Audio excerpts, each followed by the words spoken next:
Ici le compteur, ferme les yeux, respire lentement, sens l'air chaud et dense d'un autre monde venir effleurer ta peau. Dans un très ancien passé, bien avant que les cartes du monde ne soient redessinées par les navires d'Europe, au cœur d'un immense lac scintillant, entouré de volcans et de montagnes, s'élevait une ville comme nulle autre, une cité flottante, construite sur l'eau, entre ciel et pierre, entre mythe et réalité. Une ville qu'on disait née d'une vision sacrée, celle d'un aigle perché sur un cactus, dévorant un serpent sous les cieux. Son nom était Tenochtitlan, capitale d'un empire redouté et admiré, cœur battant des Aztèques, maître des hauts plateaux du Mexique. Ce soir, je t'invite à un voyage lent et apaisant dans les ruelles paisibles de cette cité engloutie par le temps. Nous irons à la rencontre de ses habitants, de ses temples, de ses dieux, de sa grandeur et de son crépuscule, car ce monde fascinant, à la fois redoutable et poétique, fut un jour ébranlé par l'arrivée de quelques hommes venus d'un autre continent. Mais avant d'entendre le bruit des épées et le fracas des armes, laisse-toi bercer par le silence du lac, le souffle des rituels, la beauté d'une civilisation qui brillait comme un soleil à son zénith.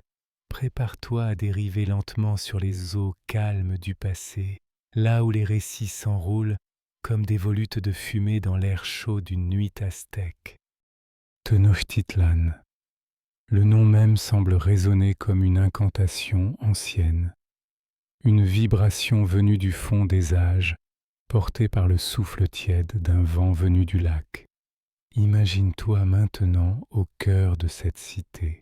Tu es allongé dans une pirogue qui glisse lentement sur les eaux tranquilles du lac Texcoco. La brume matinale enveloppe tout. Elle adoucit les contours du monde, les montagnes lointaines, les canaux silencieux. Les temples de pierre et les maisons d'adobe se fondent dans une palette de gris doux et d'ombre bleutée. L'air sent la terre humide, la fleur de cacao et la poussière volcanique.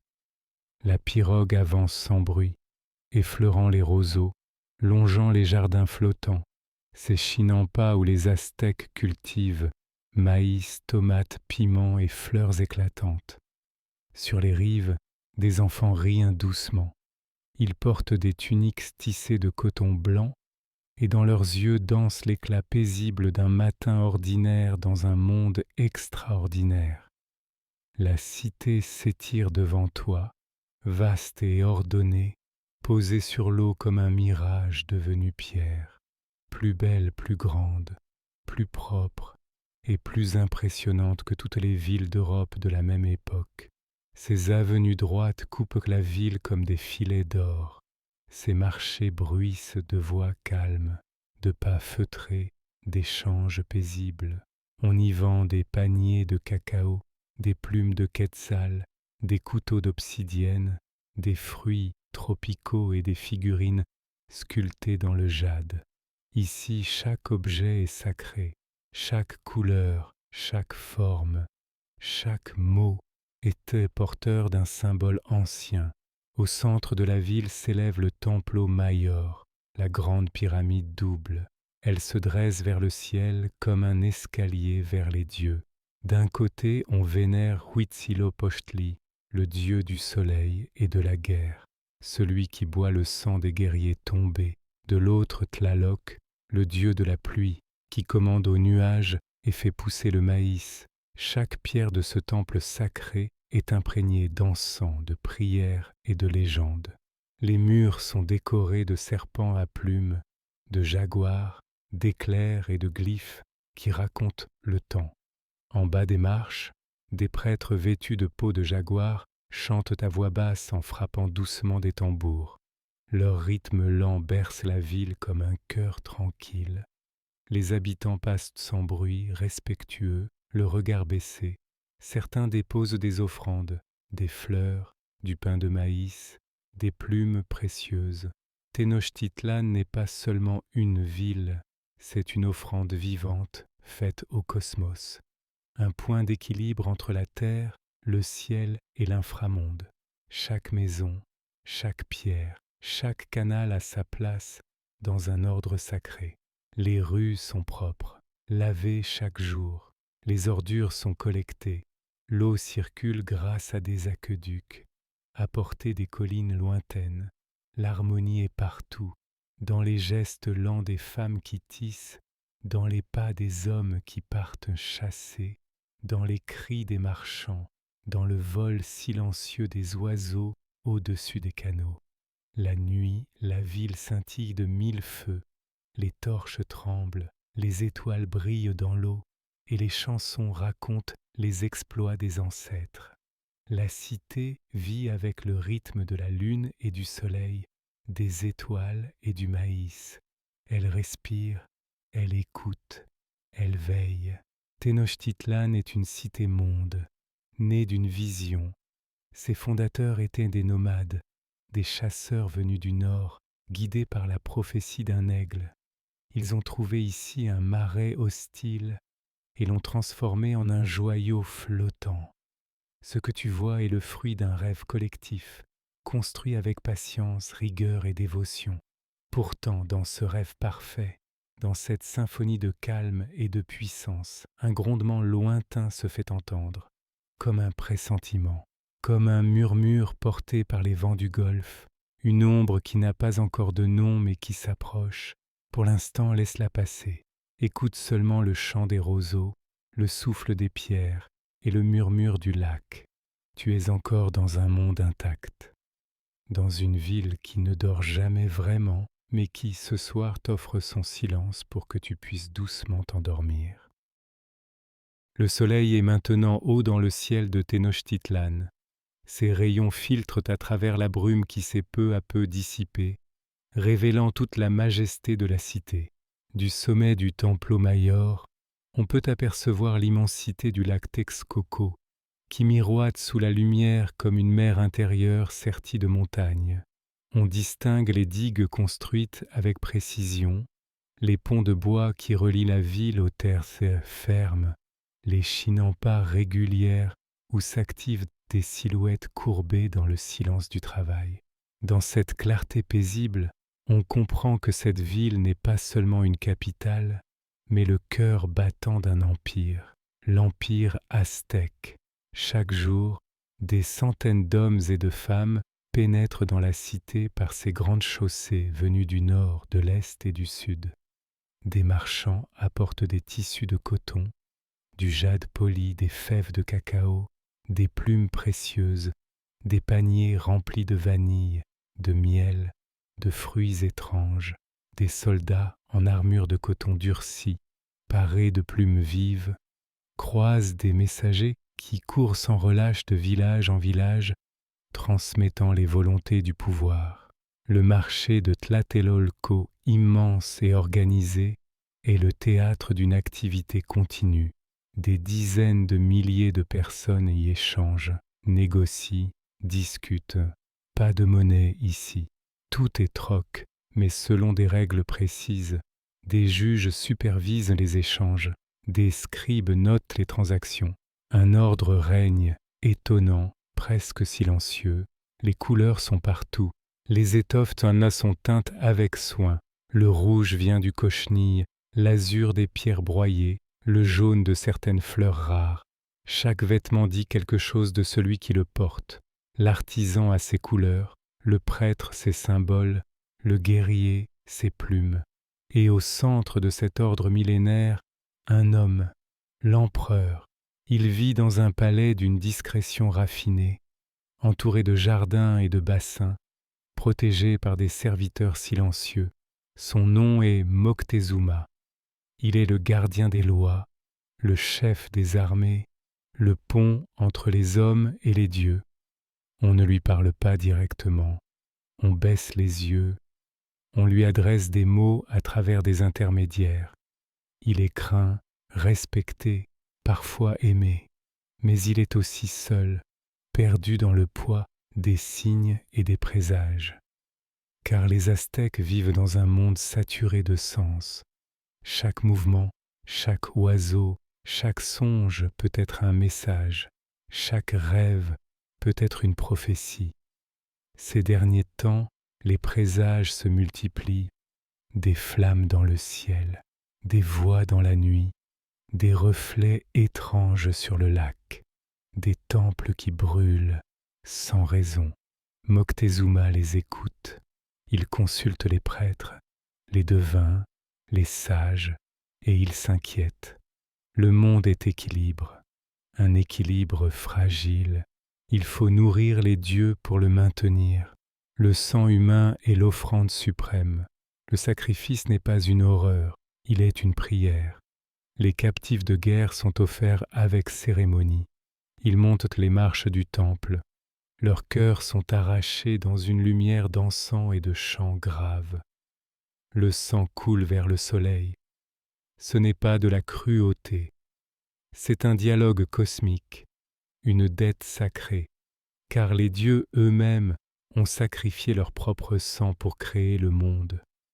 Dans cette logique, tout est échange, tout est offrande. Le guerrier qui meurt au combat renaît dans le ciel. L'enfant qui pleure est entendu par Tlaloc. L'ordre est total, même dans la douleur. Et cet ordre, fragile et sublime, repose sur la puissance de l'Empire. Par la guerre, par les alliances, par les serments, les Aztèques ont tissé autour d'eux un vaste réseau de cités tributaires. Mais tout cela tient parfois à peu de choses. La loyauté peut basculer, la peur peut changer de camp. Moctezuma le sait. Il sent que les vents tournent, que quelque chose approche. Il sent la tension dans les gestes, l'ombre dans les rêves. Il se tourne vers les étoiles, vers les anciens textes, vers les paroles des devins, et les signes sont troublants. Un dieu oublié pourrait revenir, un dieu barbu, au visage pâle venu de l'Est sur une nef blanche pour réclamer son trône. Est-ce un mythe, une légende ou un avertissement? Dans les rues pourtant, tout semble calme. Les enfants jouent dans les canaux, les femmes préparent les tortillas sur des pierres chaudes, les hommes sculptent, pêchent, chantent. Le peuple vit, paisible, mais dans le palais, dans le cœur du souverain, un doute grandit, et dans les temples, les tambours se font plus graves, le chant des prêtres devient plus lent, car même les pierres sentent venir quelque chose, une fissure dans le ciel, un craquement dans l'harmonie. L'Empire continue de battre, fort, rythmé, mais déjà, très loin à l'est, une voile blanche se détache sur l'horizon. Un matin calme comme tant d'autres sur les côtes du Golfe, les vagues lèchent doucement le sable. Le ciel est sépale, lavé par le vent, et soudain, des ombres nouvelles apparaissent à l'horizon, immobiles d'abord comme plantées dans la mer, puis elles grossissent, avancent, se découpent plus nettement, des voiles, des coques, des formes étranges jamais vues ici. Les pêcheurs s'arrêtent, laissent tomber leurs filets. Ils n'osent parler. Ce qu'ils voient ressemble au récit des anciens. Des nefs venues de l'Est, blanches, ailées, comme les légendes l'avaient prédit. À leur bord, des hommes à la peau pâle, couverts de métal, à la barbe épaisse.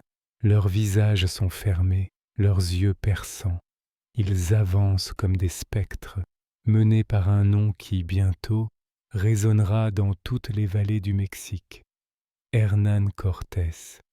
Cortés et ses hommes débarquent avec lenteur, prudence, porteurs de croix et d'épées, de canons et de chevaux. Le cheval est inconnu ici, il est pris pour une créature divine. Les Aztèques n'en ont jamais vu. Ils ne savent pas encore ce que cette alliance entre l'homme et la bête annonce. Le son du tonnerre que fait le canon résonne dans les jungles, effraie les oiseaux, fait taire les prêtres. Ce n'est pas une arme, c'est un présage. Cortés avance sans précipitation. Il veut comprendre. Il interroge, observe, manipule. Il rencontre des peuples opprimés par les Aztèques. Il leur parle d'un possible renversement. Il promet des jours nouveaux, certains l'écoutent, D'autres hésitent, mais tous sentent que quelque chose se fissure. Les Totonacs, les Tlaxcaltèques, les ennemis de l'Empire voient dans ces hommes étranges une chance inespérée. Cortés, avec sa poignée de soldats, devient chef d'une armée bien plus vaste.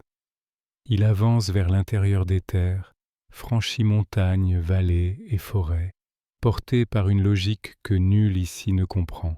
À chaque étape, il envoie des messages à Moctezuma. Il parle de paix, d'échange, de volonté divine. Moctezuma écoute ces mots avec trouble. Il hésite. Certains disent qu'il doit agir, repousser, frapper. D'autres disent que ces hommes pourraient être les envoyés des dieux. Les signes sont ambigus. Les devins restent muets. Alors Moctezuma choisit l'attente. Il envoie des cadeaux, de l'or, des plumes, des objets sacrés. Mais ce geste, au lieu d'apaiser, attise le désir. Cortés comprend que ce peuple possède des richesses immenses, et il se dit qu'un empire aussi raffiné, aussi puissant, peut tomber comme un fruit mûr si on tend la main au bon moment. Les Espagnols continuent leur marche. À chaque étape, ils découvrent des villes étonnantes, ordonnées, vivantes. Ils notent, dessinent, comparent. Certains sont fascinés, d'autres effrayés. Mais tous sentent qu'ils sont devant quelque chose d'inédit, une civilisation complète, cohérente, sacrée. Le contraste est immense avec ce qu'ils connaissent, les temples sculptés, les rituels, la langue chantante, les dieux multiples, les marchés colorés, les jardins suspendus. Rien ici ne ressemble à ce qu'ils ont vu ailleurs. Et pourtant, ils avancent, lentement, méthodiquement. Moctezuma finit par accepter de les recevoir. Une délégation traverse les marais, les chaussées, et entre dans la ville par l'est. C'est le choc.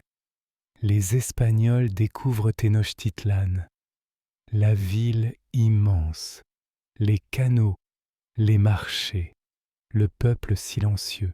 Tout semble irréel, trop beau, trop vaste, trop propre. Cortés est saisi, mais il reste maître de lui. Moctezuma descend les marches de son palais. Il est vêtu d'une cape de plumes turquoise. Il ne parle pas directement. Un prêtre traduit ses paroles. Il s'adresse à Cortés avec respect, mais aussi avec une forme de distance sacrée. Il l'invite à rester, à observer, à découvrir. Il ne le chasse pas, il ne le combat pas, il l'héberge. Peut-être croit-il encore que ces hommes repartiront, qu'ils sont venus pour voir, pas pour prendre. Il ne voit pas encore que ce qui s'est ouvert est un gouffre. Cortés, désormais installé au cœur de la cité, observe, note, compte. Il jauge les forces, il perçoit les peurs, et il commence à étendre son emprise. Il capture Moctezuma, le fait prisonnier dans son propre palais, mais en douceur, sans fracas. Il dit que c'est pour sa protection, pour maintenir l'ordre. Moctezuma accepte. Peut-être croit-il encore que la paix est possible. Peut-être est-il déjà las. Dans les temples, les prêtres sentent le déséquilibre. Les dieux se taisent. Les offrandes tombent dans le vide. La ville continue à vivre, mais l'air est changé. Il y a dans les regards une tension silencieuse, un doute, une douleur sourde. Les enfants continuent de jouer, les marchés s'ouvrent, mais le cœur de l'Empire bat plus lentement, comme si le temps lui-même retenait son souffle. Quelque chose est là, un poison lent, invisible. Tenochtitlan n'est plus seule, elle est percée, pénétrée, fracturée, et bientôt elle devra choisir, résister ou se taire. Pour l'instant, tout est calme, trop calme, et dans ce calme, alors que la nuit tombe doucement sur le lac, les étoiles se reflètent sur l'eau. Elles ne savent pas encore qu'elles verront bientôt le feu, la cendre et les larmes. Mais toi, pour l'instant, laisse-toi bercer par le clapotis des canaux, par le silence tendu d'un monde suspendu. Tu peux dormir encore un peu.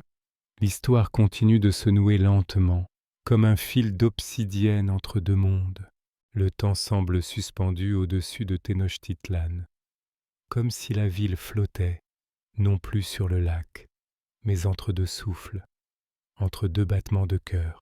Moctezuma est toujours en vie, toujours enfermé dans son palais devenu une prison dorée. Il reçoit encore ses sujets, il parle à travers les grilles, mais sa voix est plus basse, plus incertaine. Il n'est plus qu'une ombre, une image, une idole sans force. Cortés, lui, continue de tisser sa toile. Il reçoit des messages du rivage. Il apprend qu'une flotte espagnole a été envoyée depuis Cuba pour l'arrêter. Il quitte la ville quelques jours, traverse à nouveau montagnes et forêts, va combattre ceux venus l'arrêter, les bat, puis revient. Et pendant son absence, l'équilibre se brise. Ces hommes, restés à Tenochtitlan, assistent à une fête sacrée. Ils ne comprennent pas les chants, les danses, les rituels.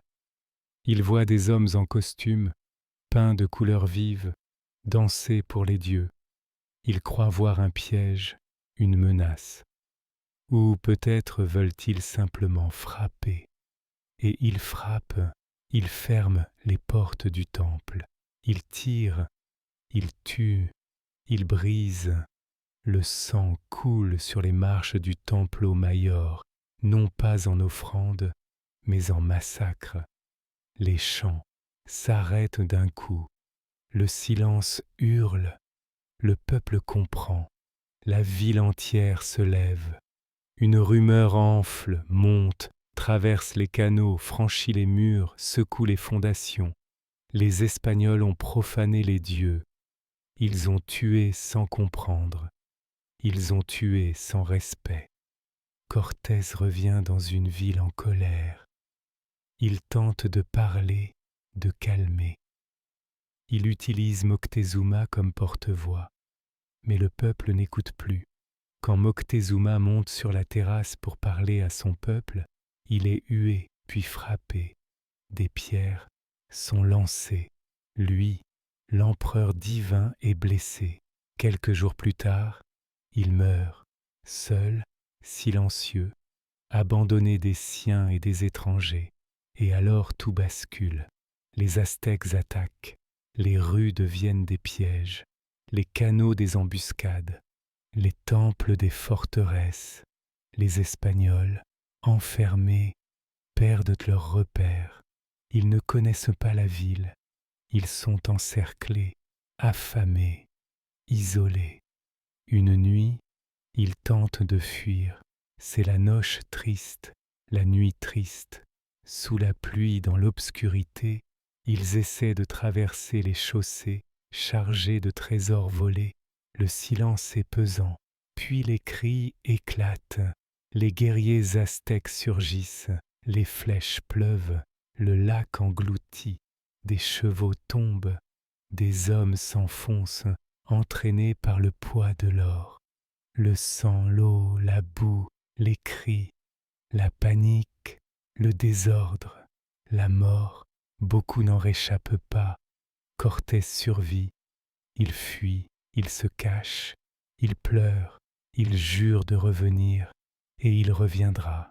Mais pour l'instant la ville est libre, elle panse ses plaies, elle brûle ses morts, elle honore ses dieux, et elle se prépare, car elle sait que ce n'est qu'un sursis.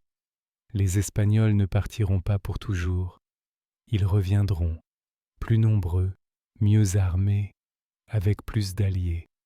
Les peuples soumis, humiliés, se joindront à eux, et avec eux viendront des forces invisibles, des forces que nul n'avait vues venir, car les Espagnols, sans le savoir, ont aussi apporté la maladie, des germes invisibles portés sur leur peau, dans leur souffle, sur leurs vêtements. La variole commence à se répandre. Elle frappe les enfants, les vieillards, les guerriers, les prêtres. Elle brûle les visages, elle gonfle les corps. Elle tue sans bruit, sans bataille, sans appel. Elle traverse les murs, les forêts, les montagnes. Elle fait en quelques mois ce qu'aucune armée n'aurait pu accomplir. Tenochtitlan s'affaiblit, son peuple diminue, ses prières deviennent des lamentations, ses chants des soupirs, et pourtant la ville tient, elle résiste, elle se renforce, elle se prépare à nouveau, car elle sait que le choc final approche. Cortés, revenu avec une armée immense composée de dizaines de milliers d'alliés indigènes, s'approche à nouveau. Il assiège la ville, il coupe les digues, empoisonne l'eau, bloque les routes, la faim s'installe, l'eau devient boue, les enfants pleurent, les anciens murmurent, les chants des temples s'estompent, la ville tient, jour après jour, nuit après nuit, et dans cette attente, dans cette lente agonie, le monde change, le ciel semble plus bas, le lac plus sombre, les dieux plus lointains, mais les cœurs tiennent, les femmes défendent les murs, les enfants lancent des pierres, les prêtres chantent encore, ils n'implorent pas la victoire, mais la mémoire, que ce qui fut ne disparaisse pas sans trace, que les pierres parlent après la chute, que les noms soient encore entendus. Et dans ce chaos qui s'annonce, au bord de l'effondrement, il reste quelque chose de lumineux, une forme de dignité silencieuse, un souffle, une lueur, comme une étoile qui brille juste avant l'aube. Et toi, dans ton calme, dans ton silence, tu peux encore entendre ce souffle, celui d'un monde ancien qui résiste encore un peu, qui n'a pas encore tout dit, qui ne s'est pas encore tout à fait effondré. Tu peux l'écouter et t'endormir. Porté par la dernière pulsation de Tenochtitlan, l'eau du lac Texcoco n'est plus claire. Elle est trouble, stagnante, lourde. Le vent ne la fait plus danser comme autrefois. Il passe au-dessus sans la toucher, comme s'il ne voulait pas déranger le silence funèbre qui s'est installé. Le ciel est souvent gris à présent. Même quand le soleil perce, sa lumière semble fatiguée. Au loin, les montagnes veillent, mais elles aussi paraissent plus lointaines, presque indifférentes. Tenochtitlan, la cité jadis radieuse, est désormais cernée de toutes parts. Les digues qui l'alimentaient ont été coupées, les ponts détruits, les voies d'approvisionnement brûlées. La ville est une île prisonnière dans son propre lac. Cortés et ses alliés encerclent l'empire depuis les rives, depuis les canaux, depuis les collines. Des brigades tlaxcaltèques, ennemis anciens des Aztèques, ont rejoint les Espagnols. Ils construisent ensemble des brigantins, de petits navires armés, capables de naviguer sur le lac, armés de canons. Le siège commence, lentement, méthodiquement. Les navires encerclent la cité, coupent ses routes, détruisent ses embarcations. Les hommes de Cortés avancent, pierre par pierre, canal par canal. Chaque jour, ils grignotent un quartier, brûlent un marché, perçant un temple. Mais la ville résiste. À l'intérieur, les habitants tiennent encore, affaiblis, affamés, malades, mais debout. Ils se battent avec ce qu'ils ont, pierres, lances, arcs. Ils tendent des embuscades. Ils connaissent les ruelles, les passages secrets. Les femmes jettent de l'eau bouillante sur les assaillants. Les enfants crient pour alerter. Les prêtres chantent encore. Ils appellent les dieux à ne pas oublier. Les nuits sont courtes, entrecoupées d'attaques, de torches, de cris. Le feu ronge les toits. La cendre s'accumule sur les dalles. Mais il n'y a pas que la guerre. Il y a la faim. Elle ronge plus sûrement que les lances. Le maïs se fait rare. L'eau potable est presque épuisée. Les maladies s'étendent comme une brume noire dans les maisons, dans les palais, dans les temples. La variole continue son œuvre invisible. Des visages sont couverts de pustules. Des enfants tombent sans bruit. On ne pleure plus. On ne crie plus. On chante bas. On murmure les noms des ancêtres comme pour s'envelopper d'un peu de mémoire. Cortés avance, mais il ne comprend pas cette résistance. Il croyait que la ville tomberait vite, que la peur suffirait. Mais les Aztèques ne fuient pas. Ils se battent jusqu'au dernier souffle. Ils défendent chaque pierre, chaque statue, chaque pont, chaque morceau de leur monde. Ils savent qu'ils ne gagneront pas, mais ils veulent tenir, pour que l'histoire se souvienne, pour que la mémoire survive. Dans le palais, il n'y a plus de roi. Moctezuma est mort. Cuitlahuac, qui lui a succédé, a péri de la maladie. C'est maintenant Cuauhtémoc, le jeune prince, qui mène la résistance. Il a le regard ferme, les gestes calmes. Il parle peu, mais quand il parle, tous écoutent. Il ne promet pas la victoire, il promet la dignité. Il dit qu'il faut se tenir debout, jusqu'au bout, jusqu'à la dernière pierre. Les derniers jours sont les plus durs. Les Espagnols détruisent les aqueducs. Ils bloquent les canaux. Ils envahissent les quartiers, les uns après les autres. Ils brûlent ce qu'ils ne peuvent prendre. Des statues sont renversées. Des temples s'effondrent. Des champs s'éteignent. Mais dans les yeux de ceux qui restent, une lumière étrange continue de briller. Une lumière qui ne demande plus rien, qui ne supplie plus, mais qui affirme silencieusement qu'un peuple ne meurt pas dans le silence, qu'il laisse une trace, une empreinte, un souffle. Quand les Espagnols atteignent enfin le centre, quand ils foulent la place principale, il ne reste presque rien. Le Templo Mayor est en ruine, le marché est désert, le lac est noirci de débris, mais les derniers guerriers sont là. Ils ne s'enfuient pas. Ils combattent avec les mains, avec les dents, avec la mémoire. Cuauhtémoc est capturé. Il ne hurle pas. Il regarde Cortés et dit simplement qu'il a fait ce qu'il pouvait, qu'il a défendu son peuple et qu'il accepte son sort. Il est jeune, mais son regard est celui d'un monde entier. Cortés peut être ému, peut-être simplement fatigué, l'épargne. Du moins pour un temps, le siège est terminé. Tenochtitlan est tombé, mais dans la poussière qui s'élève, dans le silence qui suit, dans les cendres qui recouvrent les canaux, quelque chose persiste, une force douce, une mémoire profonde. La ville n'est plus, mais son souffle, lui, continue de flotter sur les eaux. Le lac s'en souvient, le vent le murmure encore, et toi maintenant, en écoutant cette histoire qui touche à sa fin, tu peux sentir ce souffle ancien, celui d'un monde perdu mais jamais effacé.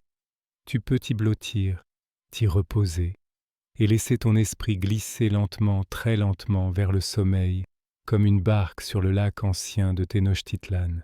Les flammes se sont éteintes, le bruit des armes s'est tu, il ne reste plus que le silence, un silence lourd, profond, presque sacré. Là où se dressait Tenochtitlan, il n'y a plus qu'un champ de pierres noircies, de ruines fumantes, de canaux remplis de cendres. Le lac Texcoco a perdu son éclat. Son eau est opaque, chargée des cendres du passé. Les oiseaux qui autrefois volaient entre les temples ne viennent plus. Les jardins flottants sont à l'abandon. Les rires des enfants ne résonnent plus dans les ruelles. Le vent souffle encore, mais il ne porte plus les chants des prêtres, ni le murmure des anciens. Il ne porte plus que l'écho d'un monde tombé. Tenochtitlan est tombé. Mais ce n'est pas seulement une ville qui s'est effondrée. C'est une vision du monde, une manière d'être, une façon d'habiter la terre, de parler aux dieux, de marcher sur les chemins sacrés du temps. Les Espagnols ne comprennent pas tout ce qu'ils ont détruit. Ils voient des temples, des statues, des palais, mais ils ne voient pas les récits tissés dans chaque pierre. Ils ne perçoivent pas la musique des glyphes, la sagesse des chants, le souffle des ancêtres dans les volutes d'encens. Ils construisent sur les ruines une autre ville, une ville nouvelle, carrée, droite, catholique, espagnole. Ils appellent cette ville Mexico. Ils bâtissent leurs églises sur les temples anciens. Ils remplacent les offrandes par des messes, les plumes par des croix, les tambours par des cloches. Mais sous les fondations, la mémoire veille.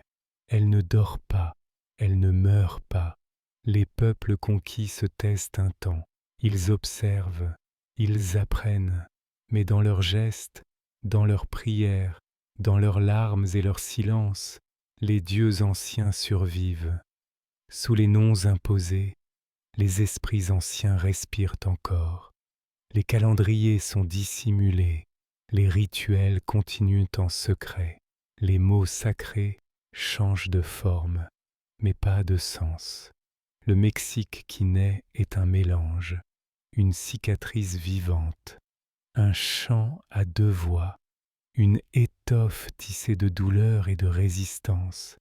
Et les Aztèques, qu'on croyait disparus, vivent encore dans le sang des enfants, dans les couleurs des marchés, dans la danse du feu, dans les mots quechua, nahuatl et dans les rêves. Les livres brûlés ont laissé des traces dans la mémoire des vieux, les pyramides rasées ont laissé des ombres dans le sol, et dans chaque pierre de la ville moderne, il y a un souvenir caché, une vérité silencieuse, une douleur ancienne qui n'a pas tout à fait disparu. Cuauhtémoc, le dernier empereur, fut pendu quelques années plus tard. Son nom pourtant résonne toujours. Il est devenu un symbole, une étoile têtue dans un ciel plein de cicatrices. Et toi, ce soir, toi qui écoutes cette histoire dans le calme de ta chambre, dans l'obscurité paisible de la nuit, tu fais partie de cette mémoire. En écoutant, tu prolonges leur souffle. Tu offres aux morts anciens un instant de présence, car une histoire écoutée, même en silence, est une vie partagée. Peut-être dans tes rêves, tu verras la ville d'eau renaître, tu longeras les canaux, tu entendras les chants, tu sentiras les fleurs, les encens, les plumes danser dans l'air chaud, tu verras les temples briller sous la lune. Tu monteras les marches du Templo Mayor, tu sentiras la paix étrange d'un monde en équilibre avec lui-même. Puis tout s'effacera doucement, comme une brume au petit matin, et tu sauras au réveil que tu as voyagé dans le cœur d'un monde disparu, un monde qui ne dort jamais tout à fait, un monde qui revient chaque nuit quand on ferme les yeux. Alors, repose-toi, respire, laisse le silence t'envelopper.